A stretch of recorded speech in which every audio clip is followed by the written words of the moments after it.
Bonjour à toutes et à tous. Chaque année, dans le cadre de notre famille d'église, l'association baptiste, nous avons un dimanche consacré à l'association. L'occasion d'inviter l'un des pasteurs d'une autre église, d'une église sœur, pour qu'il intervienne dans notre église. Et cette année, ce dimanche de l'association, selon les églises, c'est vécu à différents moments. Aujourd'hui, c'est l'occasion pour nous d'inviter Philippe Meilloux, qui est pasteur, implanteur de l'église de Donne-Marie-Dontilly en Seine-et-Marne. Philippe est engagé à la fois dans l'église de Donne-Marie, mais aussi consacre du temps à l'implantation d'églises en francophonie. Il se trouve aussi, est-ce pour son bonheur ou son malheur, qu'il est aussi mon beau-frère. Et j'ai la joie de lui céder la place dans quelques instants. Je vous invite avant cela à prier. Notre Dieu, notre Père, nous te remercions pour l'occasion que nous avons de nous mettre à l'écoute de ta parole, parole vivante, parole efficace, qui peut aller jusqu'au plus profond de notre être. Et tu sais combien nous en avons besoin. Nous te prions par ton esprit de disposer notre cœur à l'entendre, à la vivre, pour la gloire de Jésus-Christ, l'avancement de son règne. Amen.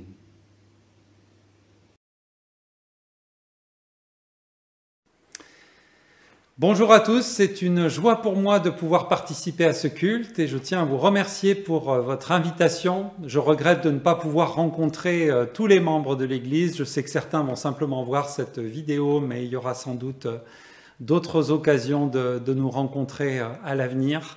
Je commence par vous transmettre les salutations de l'Église dont je suis le pasteur et qui se trouve à Donne-Marie-Dontilly, dans le sud de la Seine-et-Marne.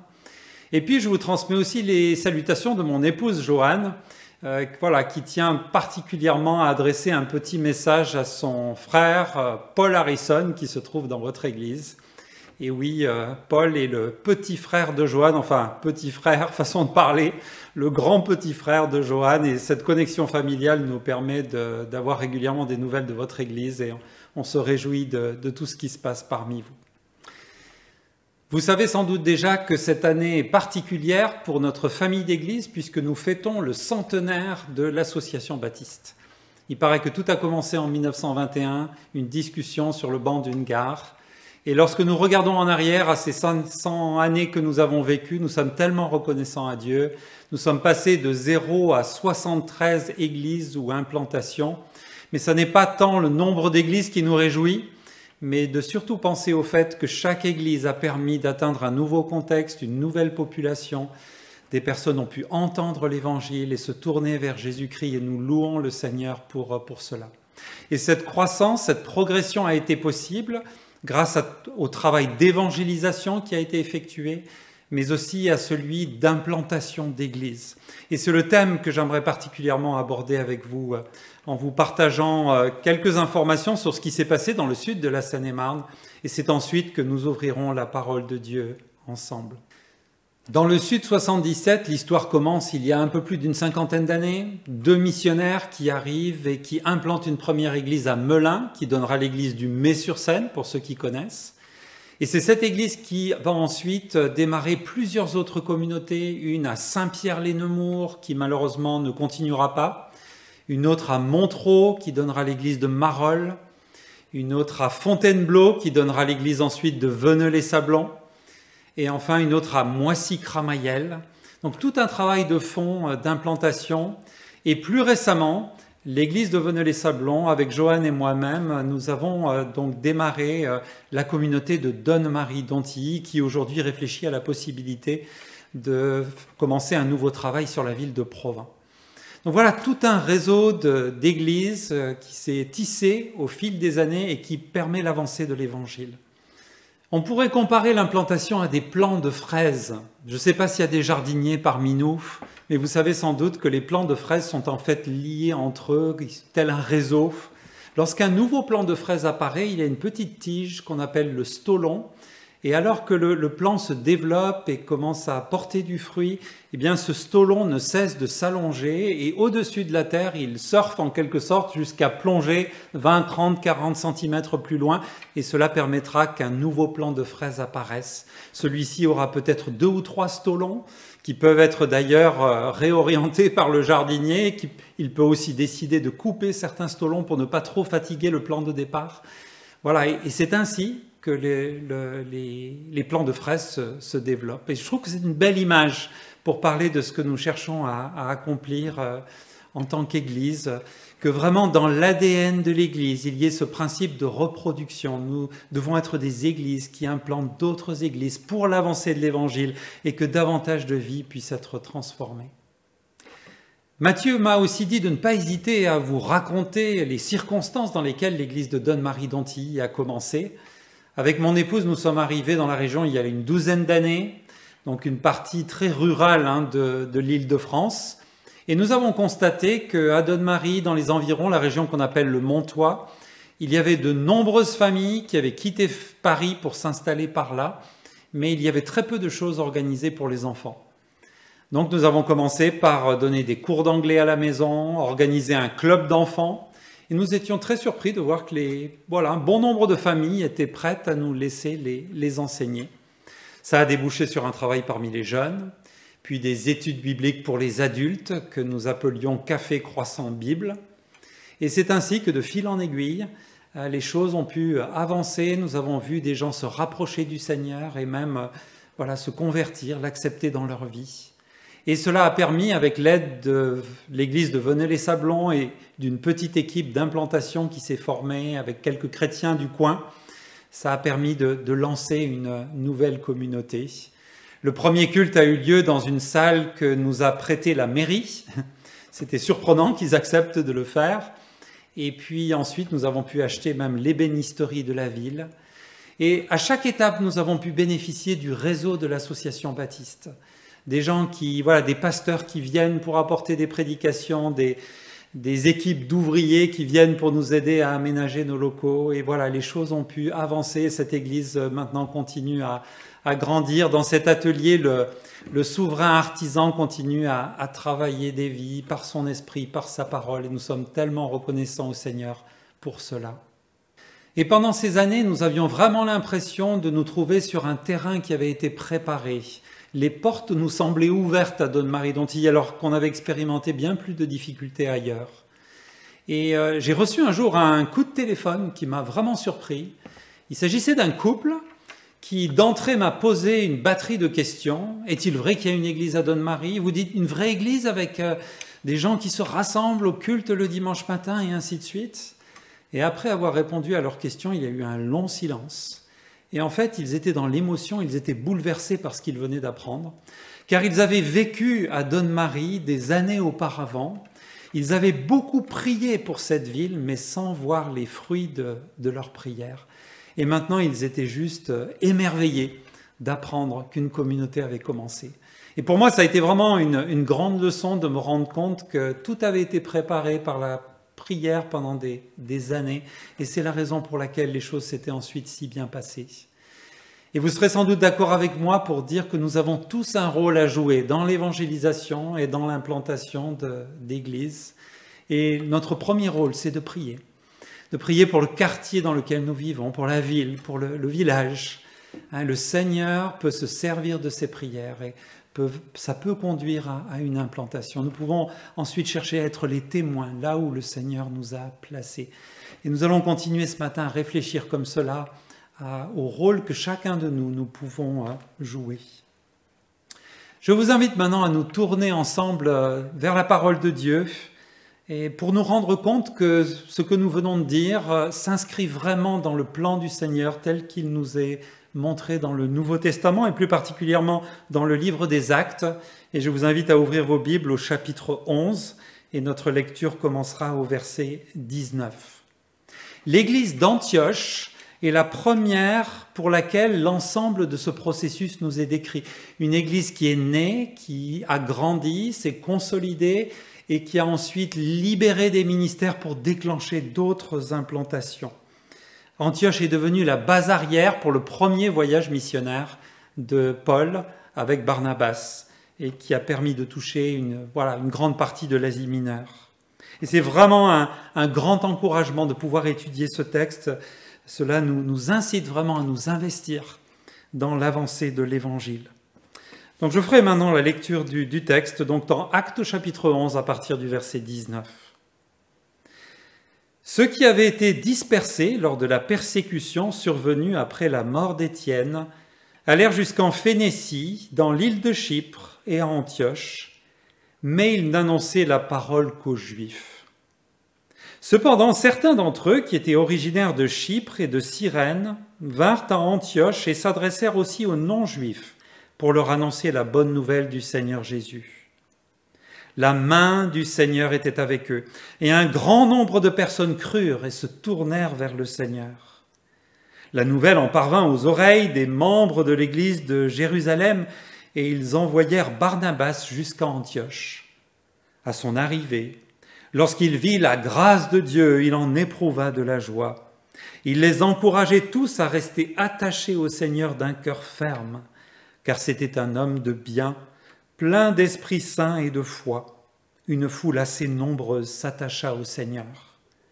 Barnabas se rendit ensuite à Tarse pour aller chercher Saul, et quand il l'eut trouvé, il l'amena à Antioche, et pendant toute une année, ils participèrent aux réunions de l'Église et enseignèrent beaucoup de personnes.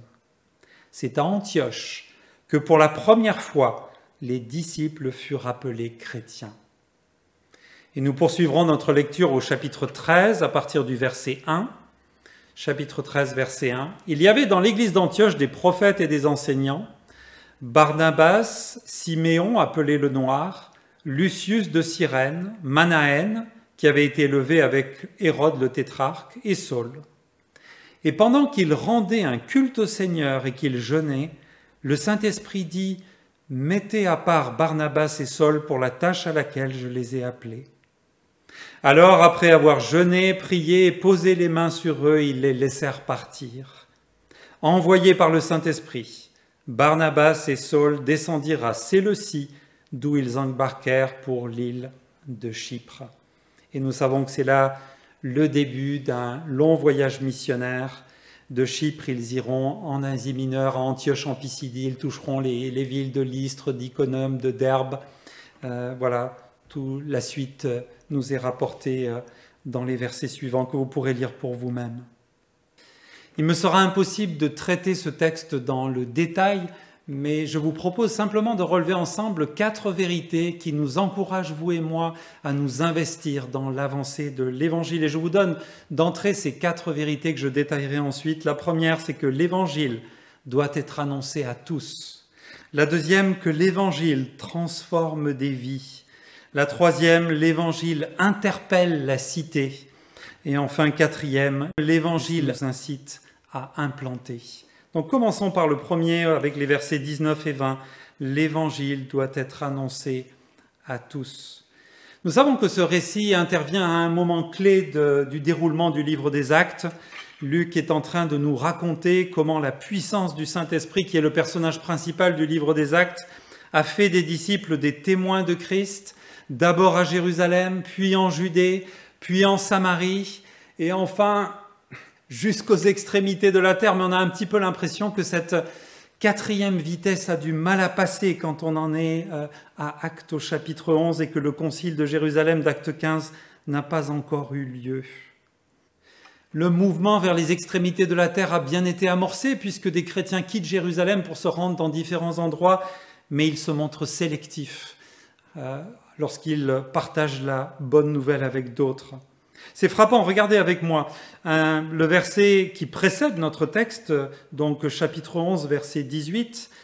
C'est la fin en fait de l'histoire de Pierre et Corneille. Pierre est en train de faire un rapport à l'église de Jérusalem au sujet de ce qui s'est passé, la conversion de ce païen, et leur conclusion commune au verset 18 est « Dieu a donc aussi accordé aux non-juifs la possibilité de changer d'attitude afin d'avoir la vie. » Ils ont pris conscience que des païens peuvent placer leur confiance en Jésus-Christ, peuvent recevoir cette vie que la promesse d'Abraham faite à Abraham est en train de se réaliser, que la connaissance de l'Éternel va remplir peu à peu la terre.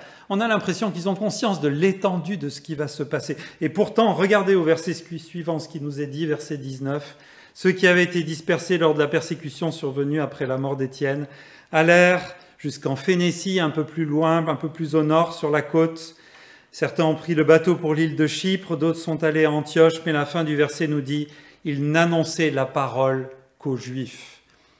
On a l'impression d'une véritable contradiction entre ce qu'on vient de lire au verset 18 et ce que nous lisons ici au verset 19. Pourquoi est-ce qu'ils réduisent leur auditoire de cette manière? Ils ont compris sans avoir vraiment compris. Voilà, ils se disent, bon, les Samaritains, pourquoi pas? Eux aussi attendent un Messie, un nouveau prophète. Des sympathisants païens comme l'eunuque éthiopien, Corneille, pourquoi pas? Gloire à Dieu si eux aussi peuvent être inclus. Mais ils ne semblent pas encore prêts à aller véritablement vers des nations païennes pour leur transmettre cette bonne nouvelle. Peut-être ils considèrent que ça n'est pas réaliste d'aller vers ces nations-là, qui ne sont pas dans l'attente du Messie, qui ne reconnaissent pas les Écritures. Et du coup, ils ne donnent pas l'instruction aux chrétiens qui quittent Jérusalem d'aller véritablement vers les païens. Ils donnent un cadre trop limité à la mission, ils la restreignent, et c'est sans doute dû aussi à ce mur épais qui séparait les Juifs et les païens à cette époque-là. Il y a aussi une barrière culturelle, n'est-ce pas, qu'ils doivent parvenir à franchir. Mais on voit au verset 20 que certains chrétiens ont une attitude radicalement différente. On assiste là à une initiative visiblement de simplement quelques chrétiens isolés, sans accord, sans mandat officiel de l'Église de Jérusalem, une sorte de mission indépendante, des chrétiens ordinaires, mais dans lesquels Dieu a allumé une étincelle et qui veulent partager l'Évangile et qui n'hésitent pas à se rendre dans la ville d'Antioche, non pas pour aller voir la communauté juive qui se trouve là-bas, mais ils s'adressent aux païens eux-mêmes, aux non-juifs, pour leur partager l'Évangile. Alors je dois vous donner quelques renseignements au sujet de la ville d'Antioche pour que vous compreniez à quel point cette décision est surprenante. C'était la capitale de la Syrie, une grande cité, la 3e plus grande ville de l'Empire romain après Rome et Alexandrie, une ville très cosmopolite où on pouvait trouver des Syriens, des Romains, des Grecs, des Juifs, mais aussi des Asiatiques, des Africains, un grand mélange de populations. Une ville aussi connue pour être une ville de plaisir, très sophistiquée, une sorte de Las Vegas de cette période antique. Une ville aussi dans laquelle il y avait une grande activité religieuse. On adorait toutes sortes de dieux. Et il y avait à l'extérieur de la ville, sur le plateau, la ville de Daphné, dont vous avez peut-être entendu parler, et qui était réputée pour sa prostitution religieuse. Il y avait des pratiques atroces. Donc Antioche était connue aussi pour son immoralité. Ils ont sans doute rencontré bon nombre de difficultés en arrivant à Antioche, mais la parole nous dit, verset 21, que la main du Seigneur était avec eux. Et quel fut le résultat? La suite du verset 21, un grand nombre de personnes crurent et se tournèrent vers le Seigneur.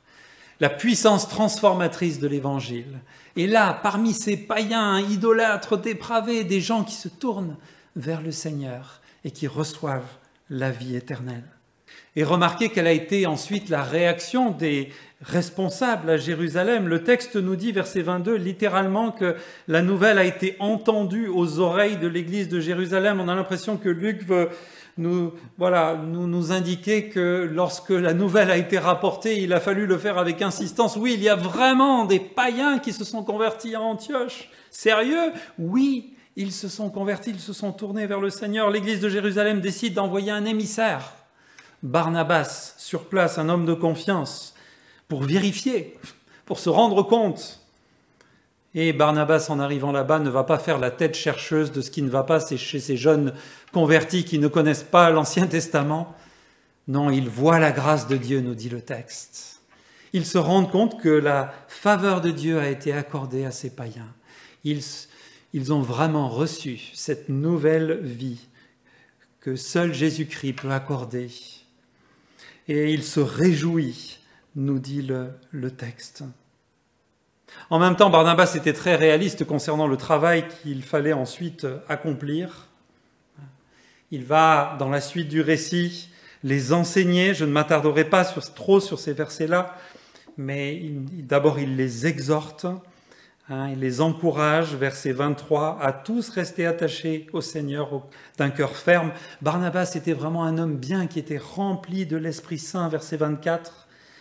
Et cela, son ministère a permis que ces chrétiens s'attachent au Seigneur. Barnabas avait aussi l'humilité, au vu de l'ampleur du travail à accomplir, d'aller chercher Saul, qui se trouvait à Tars, non loin de là.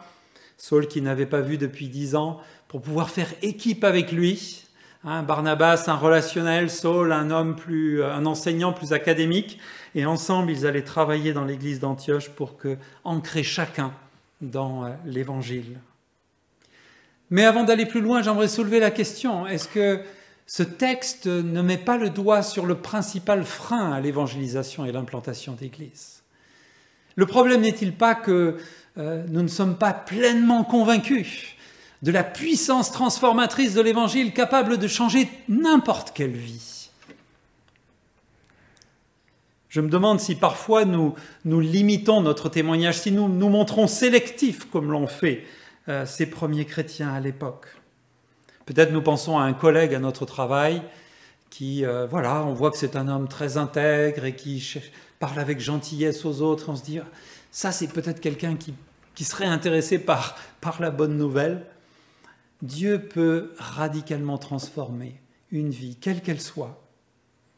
La semaine dernière, je me trouvais dans le sud de la France parce que je fais partie de la commission extension de l'association baptiste et nous visitons différents projets d'implantation dans différentes régions de la France, de la Suisse ou de la Belgique. Et un nouveau projet est en train d'émerger dans la ville de Forcalquier. Je ne sais pas si vous avez entendu parler de cette ville qui se trouve à environ 1 heure au nord d'Aix-en-Provence. Et cette ville, en fait, est assez connue dans le sud de la France parce qu'elle a rassemblé bon nombre de non-conformistes, de gens intéressés par une vie alternative. Et vous avez des petites communautés même qui se sont formées. On a l'impression d'être dans un endroit qui est un véritable terreau pour l'émergence de sectes. Et lorsque vous marchez dans les rues de Forcalquier, vous voyez des magasins un petit peu étranges avec des choses ésotériques, New Age, etc. C'est un contexte très particulier. Et donc les deux couples qui ont l'intention d'implanter une église là-bas m'ont partagé les réactions qu'ils ont eues de la part de d'autres chrétiens de la région lorsqu'ils ont annoncé leur intention de faire un travail à Forcalquier. Et ces chrétiens leur disaient « bon courage ». Ils étaient frappés par l'attitude des uns et des autres. Est-ce que nous croyons que l'Évangile peut pénétrer dans un endroit comme cela? Est-ce que nous sommes convaincus que chaque être humain a besoin de l'Évangile, qu'il y a en chacun un vide que seul Dieu peut combler, que tous sont assoiffés d'amour, tous ont besoin de pardon, d'un sens à leur vie, de repères, et que le Seigneur Jésus peut leur accorder cela.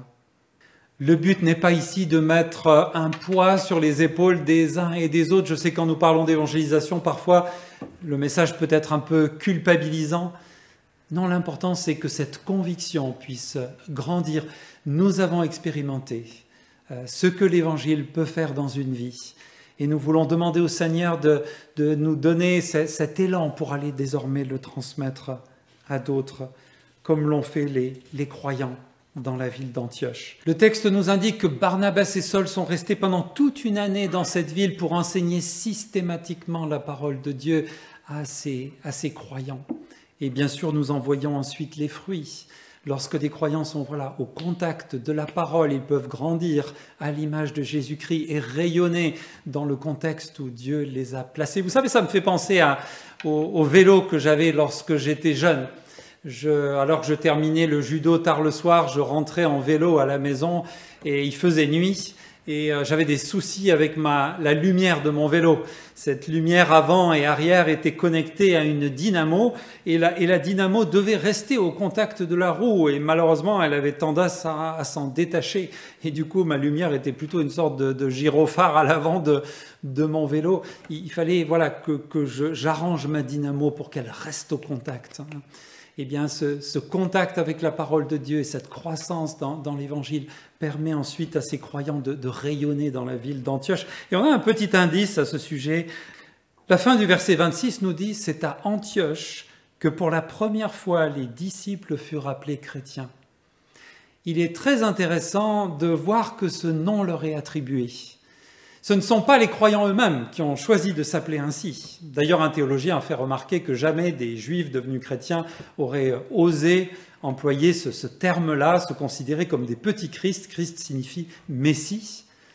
Mais ce sont des gens de la ville qui ont remarqué ces personnes et ne sont pas parvenus à bien les identifier. Il faut se rendre compte qu'à cette époque-là, l'appartenance religieuse était souvent liée à l'appartenance ethnique. On savait que voilà, les Romains adoraient César et voilà, des dieux voilà, du monde romain. Les Juifs adoraient leur seul Dieu et ainsi de suite. Et là, on voit dans la ville d'Antioche des hommes, des femmes, des enfants qui sont certains Juifs, Romains, mais aussi des Syriens, mais aussi des Asiatiques et ainsi de suite. Et la population ne comprend pas à quoi elle a affaire. Il y a quelque chose qui, en quelque sorte, traverse les cultures, quelque chose de plus profond. Et comment va-t-on les appeler? Eh bien, puisqu'ils ont constamment sur leurs lèvres le nom de Christ, appelons-les chrétiens, des petits Christ. Et voilà le nom ici qui leur est donné. Un nom magnifique, n'est-ce pas? Ça montre vraiment que ces croyants d'Antioche témoignaient véritablement de Jésus-Christ dans la ville. Ils partageaient la bonne nouvelle de Jésus avec d'autres. Et l'église qui est née à Antioche est vraiment une église qui traversait les cultures. J'ai d'ailleurs découvert des choses intéressantes concernant la ville d'Antioche. Elle a été fondée, paraît-il, par un certain Séleucos Ier, et qui l'a appelée Antioche en mémoire de son père. Et lorsqu'il a construit la ville, non seulement il a fait des grandes murailles autour de la ville pour protéger des attaques extérieures, mais il paraît qu'il a construit aussi des murs, des grands murs à l'intérieur de la ville, parce qu'il savait que cette cité, cette vaste cité qui allait accueillir des centaines de milliers de personnes, serait un grand mélange ethnique et qu'il valait mieux séparer les ethnies les unes des autres pour qu'il n'y ait pas d'affrontement. Et donc, l'Église, l'Évangile permet ici en quelque sorte d'abattre tous ces murs à l'intérieur de la ville d'Antioche. Et ce qui se passe ici est contre-culturel, contre-historique. Il se passe quelque chose de radicalement différent qui abat les barrières culturelles. Et voilà qui nous encourage à réfléchir aussi à comment nous sommes identifiés en tant que chrétiens et en tant qu'Église dans le quartier où nous nous trouvons ou dans la ville où nous sommes. Est-ce que les gens de la ville savent que nous sommes là? Ou est-ce que notre Église pourrait s'arrêter, personne ne s'en rendrait compte? Et comment sommes-nous identifiés? Et est-ce que Christ est sur nos lèvres? Est-ce que nous partageons cette bonne nouvelle avec d'autres? On peut aussi se demander comment est-ce que l'Évangile rencontre la culture locale dans laquelle nous nous trouvons. On peut aussi se poser la question sur le plan personnel, est-ce que la dynamo est bien au contact de la roue? Est-ce que nous nous laissons façonner par la parole de Dieu pour être capables de porter le message de Christ et de surtout vivre le message de l'Évangile dans le contexte où nous nous trouvons? Mais il m'en faut en terminer avec ce message et en arriver à la quatrième et dernière partie sur laquelle je ne m'étalerai pas, mais qui nous amène à ce que nous avons dit tout à l'heure au sujet du plant de fraises. Les versets 1 à 3 du chapitre 13, l'Évangile incite à implanter. L'Église d'Antioche a reçu l'Évangile, elle a grandi dans l'Évangile, a porté les fruits de l'Évangile, elle a interpellé la cité. Mais nous voyons maintenant cette Église devenir la base arrière pour des implantations à Chypre, mais aussi dans différentes villes de l'Asie mineure. C'est le début du voyage missionnaire, du premier voyage de Paul avec Barnabas. Voilà comment Luc nous parle de l'enclenchement de cette quatrième et dernière étape, l'évangile doit pouvoir aller jusqu'aux extrémités de la terre. J'attire votre attention sur un point ici. Dans quelles circonstances est-ce que les responsables de l'église d'Antioche ont entendu l'appel du Saint-Esprit qui leur a demandé de libérer Barnabas et Saul pour aller implanter d'autres églises? Eh bien, nous découvrons dans le texte qu'ils étaient en train de rendre un culte au Seigneur. Alors qu'ils l'adoraient, alors qu'ils étaient focalisés sur Dieu, eh bien, Dieu veut leur ouvrir les yeux pour considérer les besoins du monde et les interpeller. Et c'est dans ces circonstances qu'ils entendent le Saint-Esprit. Nous ne savons pas de quelle manière, mais le Saint-Esprit leur dit très clairement qu'il met à part Barnabas et Saul pour désormais les envoyer en mission. Alors ils vont jeûner, ils vont prier, imposer les mains à ces deux hommes et puis les laisser partir. C'est frappant de voir ainsi la mission émerger de l'adoration. L'adoration est le point de départ, elle nous mène à la mission. Et ensuite, la mission nous mène encore à l'adoration, car le but de la mission, c'est bien sûr de rassembler davantage d'adorateurs pour le Seigneur, ceux qui le loueront éternellement. Être à l'écoute du Seigneur pour entendre les instructions de l'Esprit, avoir nos pensées tournées vers lui. Et une dernière remarque, si l'église d'Antioche est arrivée à envoyer Saul et Barnabas en mission, c'est parce qu'ils ont été capables de regarder au-delà de leurs propres besoins, des besoins de leur église. Ils ont vu la nécessité de partager leurs ressources, de les libérer. Et pourtant, Paul et Barnabas, c'était certainement très précieux pour l'église de Jérusalem. Ils étaient même des personnes clés. Et la tendance naturelle pour nous en tant qu'église est bien entendu de compter nos ressources, le nombre de moniteurs que nous avons pour l'école du dimanche, et de chercher à conserver tout cela. Et pourtant, il est nécessaire aussi de mettre cela à disposition de l'œuvre de Dieu, de déployer sagement les moyens que le Seigneur nous a donnés. Donc il y a forcément une tension dans la vie de l'Église. Il va falloir trouver cet équilibre entre conserver les moyens de sa propre croissance vers la maturité, mais en même temps parvenir à libérer ces moyens pour l'avancée de l'Évangile. En tout cas, alors que nous arrivons à la fin de ce texte, nous nous réjouissons de voir une autre église que celle de Jérusalem être le lieu de déclenchement d'une initiative divine majeure. On voit cette église d'Antioche avoir une véritable stratégie d'expansion et nous savons que nous-mêmes, personnellement et en tant qu'église, nous nous inscrivons dans la suite de cette histoire et nous voulons la poursuivre en tant qu'association baptiste. Et nous ne voulons pas que regarder à ces 100 ans en arrière, reconnaissant pour ces 73 églises ou implantations. Nous regardons aussi en avant et nous voulons collaborer ensemble en réseau, en chacun regardant au-delà des besoins de notre Église pour parvenir à amener l'Évangile plus loin, pour que de nouvelles personnes soient un jour autour du trône pour adorer le Seigneur avec nous et éternellement. Je vous invite à prier pour terminer. Seigneur, nous mesurons l'immense privilège que nous avons d'avoir pu entendre l'Évangile et de pouvoir porter ce beau nom de chrétien. Nous te louons ensemble pour la puissance transformatrice de l'Évangile dont nous avons pu bénéficier. Et nous ne voulons pas que ces choses soient uniquement un sujet de réflexion ou même de réjouissance. Nous te prions, Seigneur, de nous aider pour que nous puissions chacun nous engager pour la cause de l'Évangile. Aide-nous à regarder au-delà des besoins de nos communautés pour être des églises engagées dans la mission, des églises solidaires, unissant leurs efforts pour le salut des âmes et pour la gloire de ton nom. Amen.